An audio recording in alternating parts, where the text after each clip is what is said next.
Chers amis, Rev Tov, Beshem Hashem, Naaseh, Venatzliach, Shavua Tov, nous sommes dimanche soir 28 du mois de septembre et Zayin, le 7 du mois de Tishri. Pour ce shiur qui nous est offert gracieusement par Hatzadika Rivka sur DJ Bezrat Hashem pour l'élévation de l'âme de sa grand-mère, la rabbinite Sylvia Chassiba Meloul Bat Fibi. Aléa Shalom, Roi Hashem Tenachena Began Eden Elion Vechol Hashavot Imma, Bichlal Arachim Aserochot Vechen, Yehiratzom Nomoramen, Tieshmatat Sorachaim, avec une dédicace qui dit que c'était une rabbinite enseignante du Kodesh, de l'hébreu, de l'ivrite, donc dans plusieurs écoles jusqu'à 2 mois avant son départ de ce monde. Avec une Messirut Nefesh sans pareil, elle n'a jamais fait la Aliyah parce qu'elle a dit qui va s'occuper de la jeunesse, là où elle était donc en France. Une grande dame, ma mamie, dit-elle, Niftera, presque à 80 ans. Elle a des élèves dans le monde entier. Beaucoup ont fait Teshuvah grâce à ces enseignements si précieux.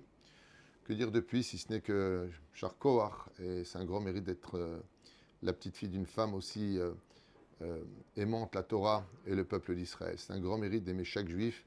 Et comme elle a très bien écrit ici, l'avenir de la génération future, c'est la jeunesse. Si on ne s'occupe pas de la jeunesse, on tue la génération qui s'en suivra. C'est un peu inquiétant aujourd'hui parce que la jeunesse est tellement plongée dans les réseaux sociaux qu'on risquerait d'avoir une jeunesse à bas, réseaux sociaux malheureusement. En tout cas, j'espère que Bezrat Hashem, on arrivera à réparer cela. Beito ou Bijmanu. On aura une pensée bien sûr pour tous nos Chayalim, Kolam Israël. Nous sommes dans une période, comme vous le savez tous, c'est très très difficile. Sur le chiquet mondial, j'en ai déjà fait un cours, on voit que quelque chose est en train de se mettre en place pour éventuellement, j'espère pas, mais en tout cas, ça annonce une guerre pas très sympathique. Mais on commencera toujours notre shiur, Bezrat Hashem, en ce qui nous concerne, avec un sujet au-dessus de la Emouna. Quelque chose qui va au-dessus de la Emouna. Vous savez que la Emouna est le tremplin essentiel pour adhérer à la Tchouva, pour adhérer à la Torah, pour adhérer au mitzvot, pour adhérer à Dieu. Si on ne croit pas en Dieu, si on n'a pas la foi, on ne peut pas y accéder. Mais là où il y a une erreur qui est commise, pour parler un petit peu de Yom Kippourim, et on a une pensée aussi pour tous nos otages et toutes les personnes malades, Shachem Tenechem Refoua Shlemach, la Mamira Obriou Tetana, toutes celles qui veulent se marier, Zivugagun Be'ezrat Hashem. Il y a cette difficulté à comprendre que la Emouna est empreinte de plusieurs degrés et qu'une Emouna qui est mal gérée, qui ne va pas à son but, devient une Emouna extrêmement dangereuse. J'aimerais vous donner un exemple très facile à comprendre. Il y a des gens, beaucoup, malheureusement un peu trop même, je dirais, malgré toutes les épreuves que nous avons et que nous subissons à Israël Kedoshim, et c'est vrai que ce n'est pas évident aujourd'hui de tenir le cap, donc vous avez beaucoup de mérite partout où vous trouvez, vous les juifs du monde entier, mais on peut trouver des gens qui croient en Dieu, mais vraiment qui adhèrent à Dieu, qui aiment la Torah et tout ça, mais ils ne sont pas Shomer Shabbat, ils ne sont pas Shomer Mitzvot, ils ne mangent pas spécialement encore kasher, ils ont un judaïsme très bizarre. Parce que d'un côté, ils ont la foi en Dieu, ok, mais alors quel Dieu? Parce que le Dieu qu'on a reçu en Égypte, qui nous a sauvés, le Dieu du Har Sinaï, c'est un Dieu qui nous met en garde, dans le parachat de LR qu'on vient de lire, dans le parachat de Haazinu, qui nous met en garde de respecter la Torah et les mitzvot, sinon nous. Alors je n'arrive pas très bien à comprendre. Et qui aiment la Torah, mais qui, malgré tout, ne sont pas encore Shomer Shabbat, ne mangent pas kasher, ou font pas ceci et cela. Ce n'est pas un jugement.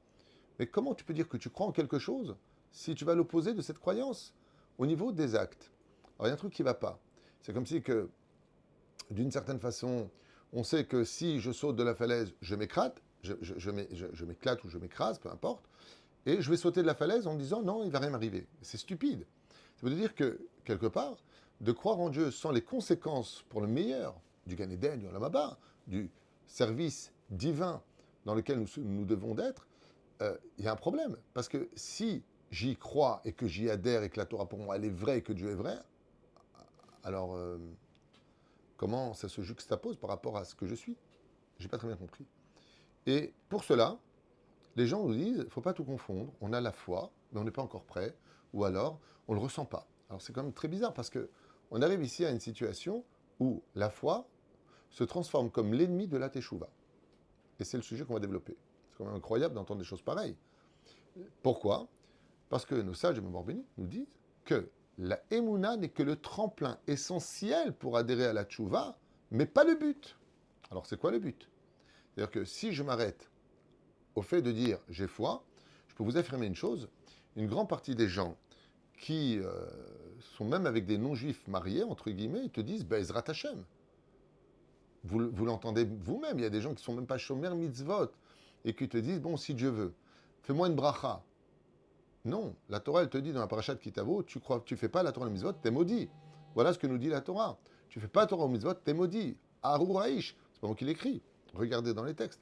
Alors comment on peut dire, exemple plus simple et plus clair, vous voyez de vos propres yeux que dans un verre, il y a du poison. Donc, vous y adhérez, vous savez, vous avez cette connaissance. Est-ce que vous allez boire? Non. Pourquoi? Parce que je pense qu'il a mis du poison. Je ne sais pas ce qu'il a mis, mais il me semblait que ce n'était pas en tout cas un produit consommable. Donc, vous n'allez pas le boire. Donc, comment on peut fauter si on adhère à quelque chose? Quand on croit en quelque chose, donc on y adhère par l'acte. Et là, ce qui se passe, c'est que la foi va appartenir à l'esprit et non pas à l'acte. Alors que tout le but de la foi, c'est de la faire descendre dans l'acte pour que dans nos actes, on voit qu'on a la foi et non pas le contraire. Comme celui qui va parler de Dieu toute la journée et qui va arnaquer des gens au téléphone. De quel Dieu tu parles? Est-ce que Dieu te permet d'arnaquer des gens? De voler des gens? Non. Alors, explique-moi en qui tu as ta foi avec ta kippa et tes tzitzit dehors. Zélo mystère. Je juge personne, c'est juste pour essayer d'éveiller à la vie de Kippour quelque chose d'essentiel pour ce chiour qui vaut le détour. Et c'est pour cela que le Rambam, lui, va le définir comme étant un autre degré d'Emouna. Comment s'appelle l'autre degré d'Emouna? La Emouna Shelema, la fameuse Emouna complète. C'est-à-dire que la Emouna Baléashlim, exactement ce qui me manquait pour mes actes. Et ça, c'est quand même très puissant. C'est-à-dire qu'au niveau idéologique, philosophique, esprit, je crois en Dieu, oui, j'ai la foi en Dieu, j'ai la foi en sa Torah, je sais que je fais le bien, j'ai le mal. Comme on le dit dans Rambam, Noten Rachara et Rishato, si tu fais le mal, tu prends du mal. Mais maintenant, je vais le descendre dans ce qui me manque, au niveau de mon corps, la hashlim, en hébreu, qui veut dire compléter. Donc la Ebuna Shlema signifie compléter les choses. Et le mot Shelema, en réalité, se traduit dans la chassidoute par bitachon. Ne l'oubliez pas, le bitachon, c'est la Ebuna Shlema. Très bien. Mais quand on approfondit dans la Kabbale, le mot Emuna Shlema, c'est les lettres du mot Emuna Lemoshe. Et qu'est-ce que ça veut dire quand on dit Shelema, en hébreu, Shin, Lamed, Memhe. C'est l'aide du mot les Moshe. Vient nous apprendre la Torah que pour être capable de vivre réellement la Torah dedans, pensée, parole et action, il faut atteindre le niveau de Moshe qui avait une émounate différente des autres. Et c'est ce qu'on va étudier ensemble ce soir, Bezrat Hashem, pour nous. Pourquoi on parle d'Afka de la émounate Moshe? Au sage de nous apprendre qui Moshe diber panim el panim et makadosh baruch hu. Parce que Moshe Rabbeinu a parlé face à face avec Dieu. Et alors, cette émouna parle d'une situation d'évidence et de véracité, comme celle des anges, qui dépassent le degré d'émouna. Pourquoi? Parce qu'ils vivent la présence de Dieu. Je vous donne un exemple. Si tu vois que ton ami est juste à côté de toi, as-tu besoin d'émouna pour croire qu'il est à côté de toi? Non, me dit Ilan. Absolument pas. Si tu sais, par exemple, le mur il est de quelle couleur, Ilan?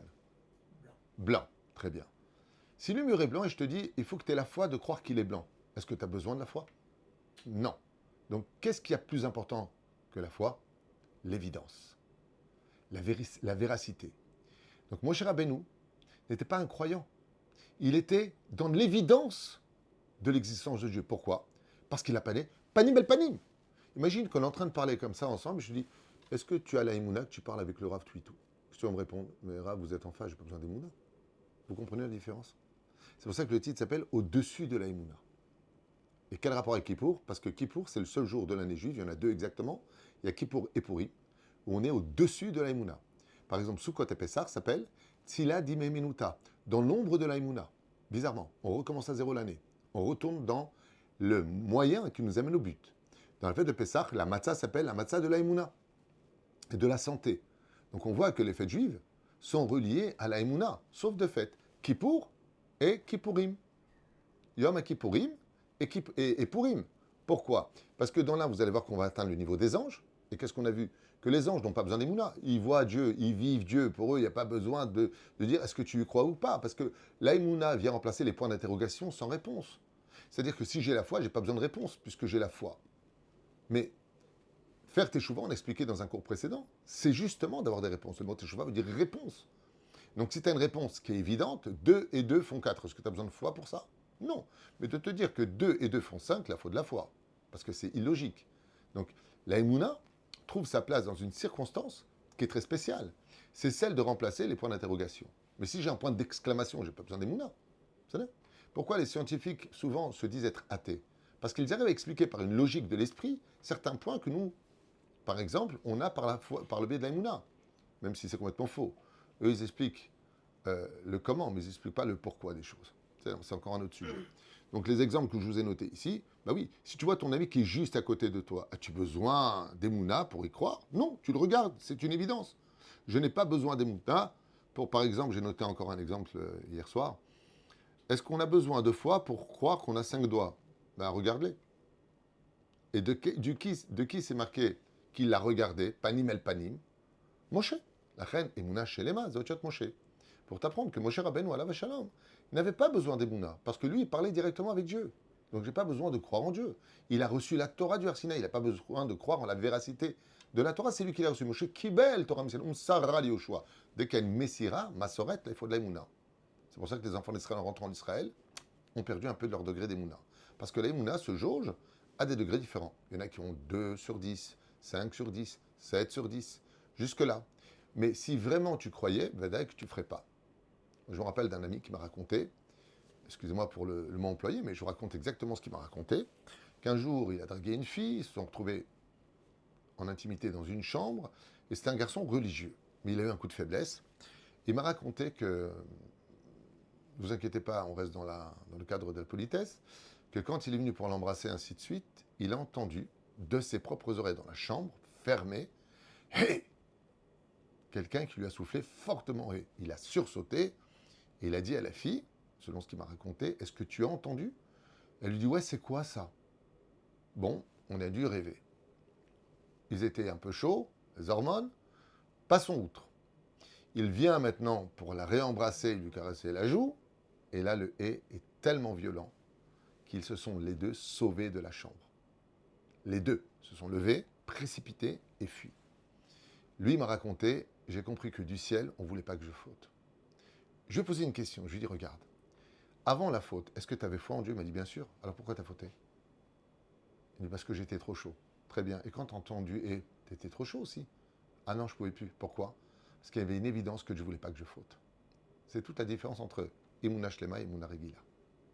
C'est-à-dire que maintenant, j'ai la Emouna de Moshe. Il y a quelque chose qui est surnaturel, mais le je l'ai entendu. Je n'ai pas besoin de croire que Dieu voit avec ses yeux, entend avec ses oreilles et marque tout, comme c'est marqué dans la Mishnah. Aïn Roa, Zen Shomad, Vechol Maser Besefer Nirtavim. Mais la reine, c'est très intéressant de constater cela. Voyons ce que peut faire la Emouna si on ne s'élève pas au-dessus d'elle. C'est-à-dire que si la Emouna devient le but de ma vie, eh bien on va voir que ça peut mener à des catastrophes. Chez Nehema, Vayaminu Bachem, Uv Moshe, Avdo. Voilà que la Torah nous dit, dans la parashat Béchalach, livre de Shemot, que les enfants d'Israël ont enfin cru, donc foi, en Dieu et en Moshe, son serviteur.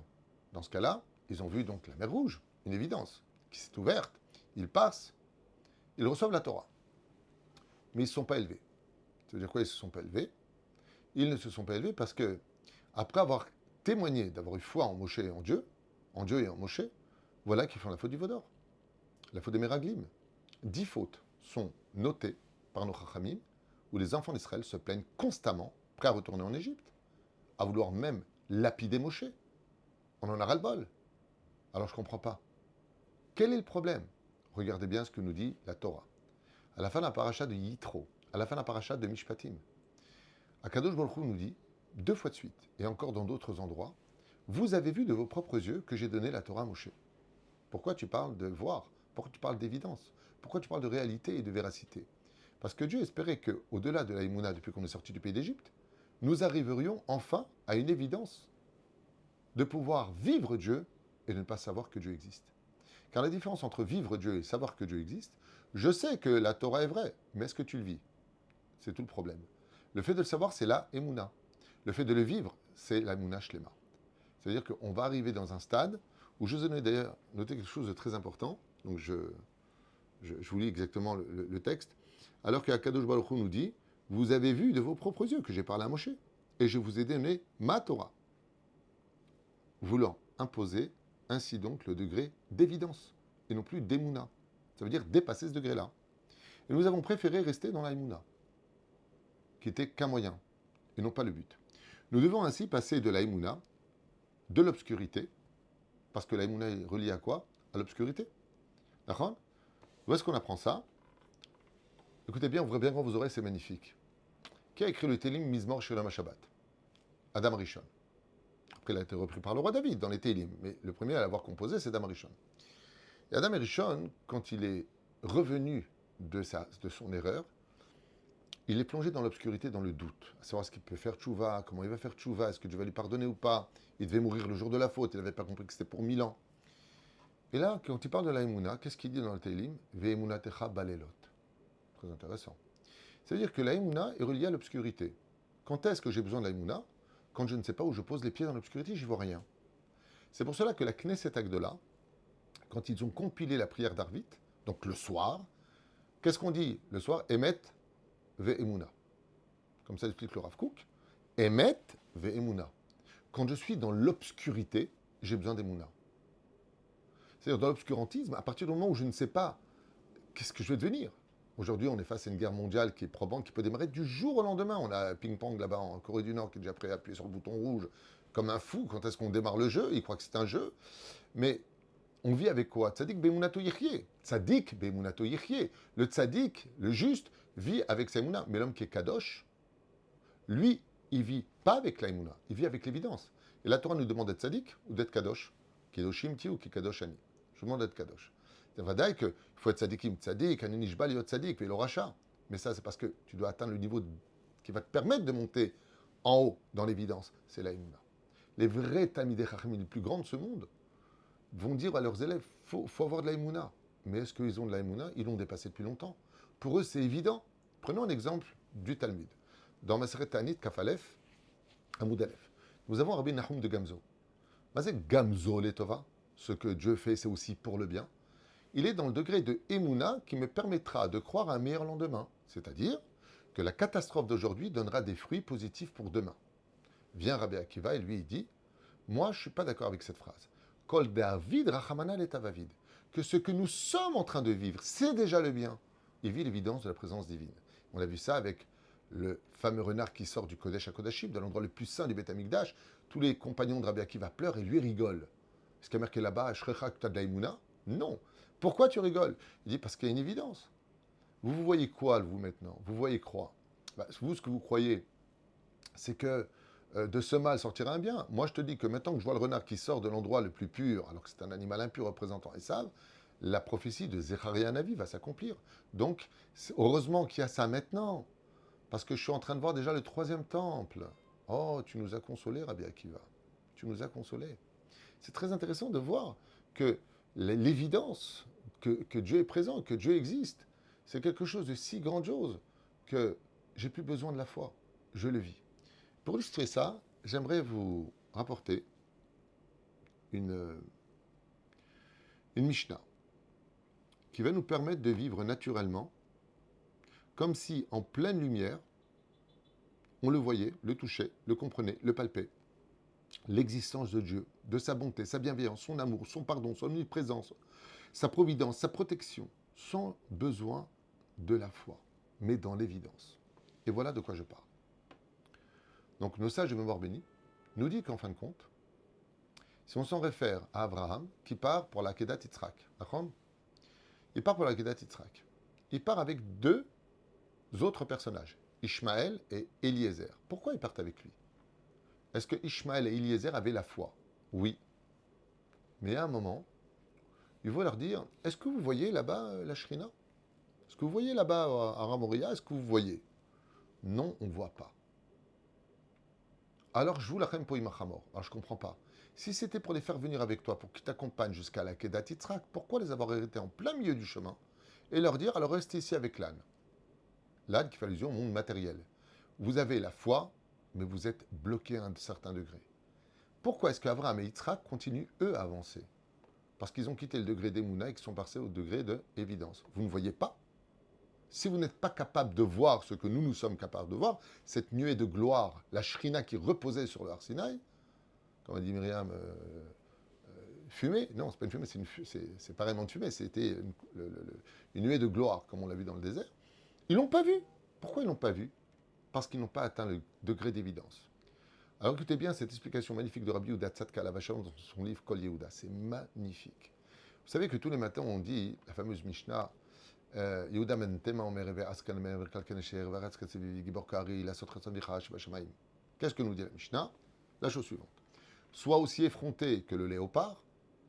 Très intéressant. Pourquoi? N'aie pas honte d'être religieux, n'aie pas honte de la moquerie des autres, n'aie pas honte de la chariade des autres, n'aie pas honte d'être et fier de mettre tes tefilines, d'avoir le kissouille, n'aie pas honte.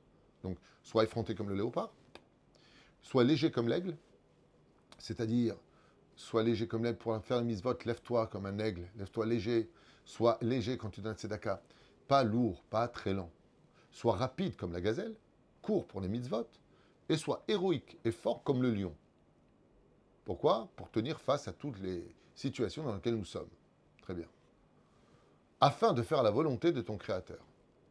Rabbi Yehuda Tzadka, écoutez bien, parce que pour tous les hommes particulièrement qui disent cette Mishnah tous les matins avant Psuka des Imra, il y a ici une bombe atomique qui intervient. Et Rabbi Yehuda Tzadka, Zecher Tzadik Kadosh Bracha Yeroshitvat Porat Yosef, il dit, je ne comprends pas, pourquoi tu me prends des animaux impurs à part la gazelle, le léopard hyper impur, l'aigle représente les nations du monde, l'orgueil, quel rapport avec nous? Le lion est un animal impur, même si de façon symbolique, il représente Yehuda, il représente la royauté. Mais pourquoi les prendre? Si c'est pour nous parler de leurs caractéristiques, il fallait nous dire tout simplement, sois effronté, défends l'honneur de la Torah, sois léger dans ton service divin, sois rapide pour les mitzvot et sois héroïque face au danger. C'est tout. Pourquoi tu me parles du lion? La réponse, elle est magnifique. C'est que cette Mishnah-là, avant de dire Odou Lachem Kitov, elle vient nous dire, tu sais pourquoi on est obligé de dire que ce sont ces animaux? Parce que tout ce qui va caractériser le léopard, c'est son effronterie. C'est-à-dire que si tu poses la question au léopard, tu comprendrais son langage. Qui es-tu? Je suis un effronté. Si tu posais la question à un aigle, qu'es-tu? Je suis léger. Je me laisse planer sans jamais poser la question. Car ma nature, c'est de planer à des milliers de kilomètres au-dessus de la Terre. Enfin, des milliers de kilomètres, non. Des milliers de mètres, pardon, au-dessus de la Terre. Si tu poses la question à la gazelle, quelle est à elle sa façon d'exister? Quelle est la gazelle, sa façon de se défendre à elle? En quoi la gazelle est-elle forte? Eh bien, il faut savoir que quand tu prends une gazelle et que tu la mets dans un enclos, elle finit par mourir. Pourquoi? Parce que toute sa nature, c'est courir. Elle a besoin d'espace. Elle est obligée de courir, car sa nature, c'est de courir. Et le lion par nature, il est prêt à se confronter. Pourquoi? Parce qu'il est héroïque par sa nature. Il protège son harem de lionnes, c'est lionceaux, il y a 2 lions qui arrivent, je vais les confronter. Il est héroïque. Sinon, c'est plus un lion, c'est un faux lion. C'est exactement ce que nous dit la Mishnah, dit Rabbi Yehuda Tzadka. Il est venu le temps de passer du domaine de l'Aïmouna à vivre naturellement dans l'évidence, la réalité qui t'entoure. Dépasse ce degré d'Emouna, sois toi-même la Emouna. Tout comme le lion est héroïque de par sa nature, la gazelle court de par sa nature, de la même façon, tu dois être cela. Parce que eux, c'est leur caractère, c'est leur identité. Et c'est ce que tu dois atteindre comme niveau. Alors, quel rapport avec Kippour?